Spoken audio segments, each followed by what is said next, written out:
Toastmaster, fellow Toastmasters, and guests. Good evening.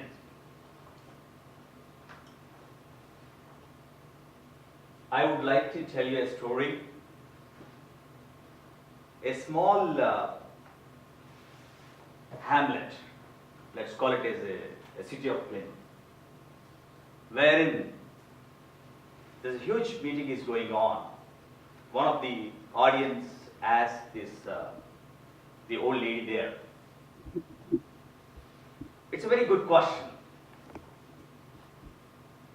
Can you tell us, is there any big people born in your township? Anybody can guess?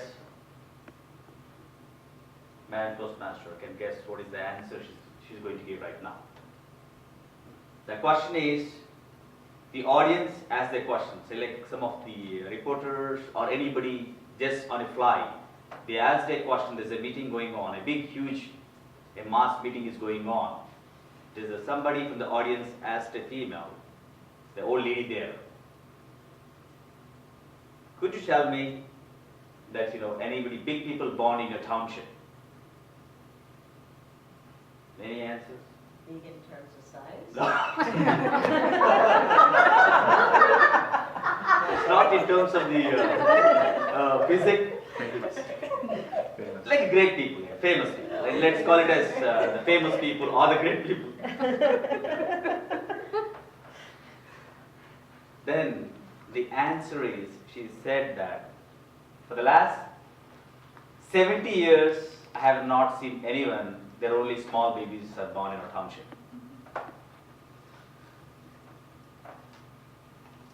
With this, we understand that means she did not find the famous personalities or somebody who has achieved the success in the township.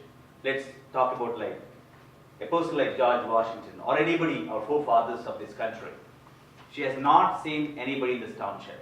That's the fable she told. Then moving on,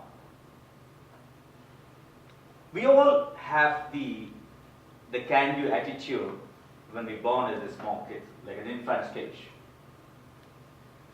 The infant, when she started, the baby, small baby is crying.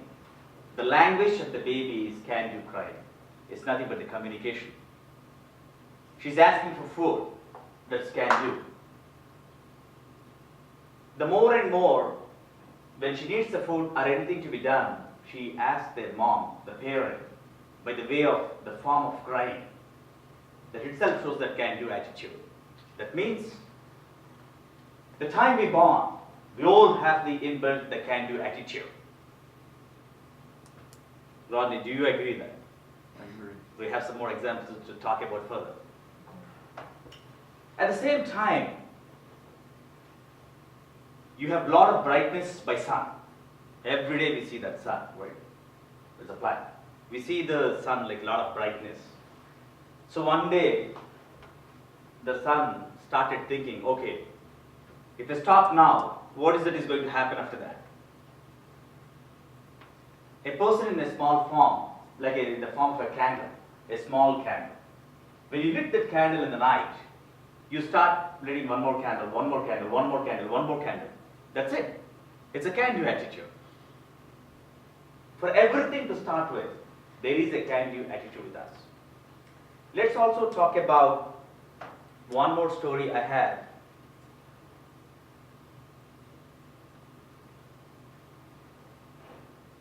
As you talk about the goals, there are certain kinds of goals, 3 types of goals we always talk about: a personal goal, and a professional goal, and a life goal. Somebody have a question like, why do we need goals to succeed? If you go by the book of Harvard University, there's a person who is having 127 goals.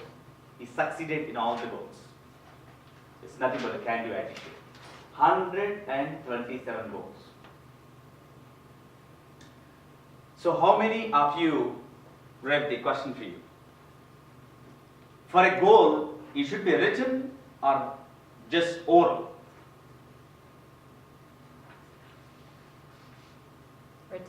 Written? Yes. There is some research happened in many universities, like Harvard University, Stanford University. A written goal in a book,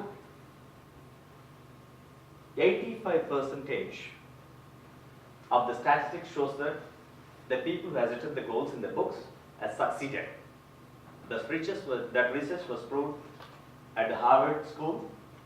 They conducted some research.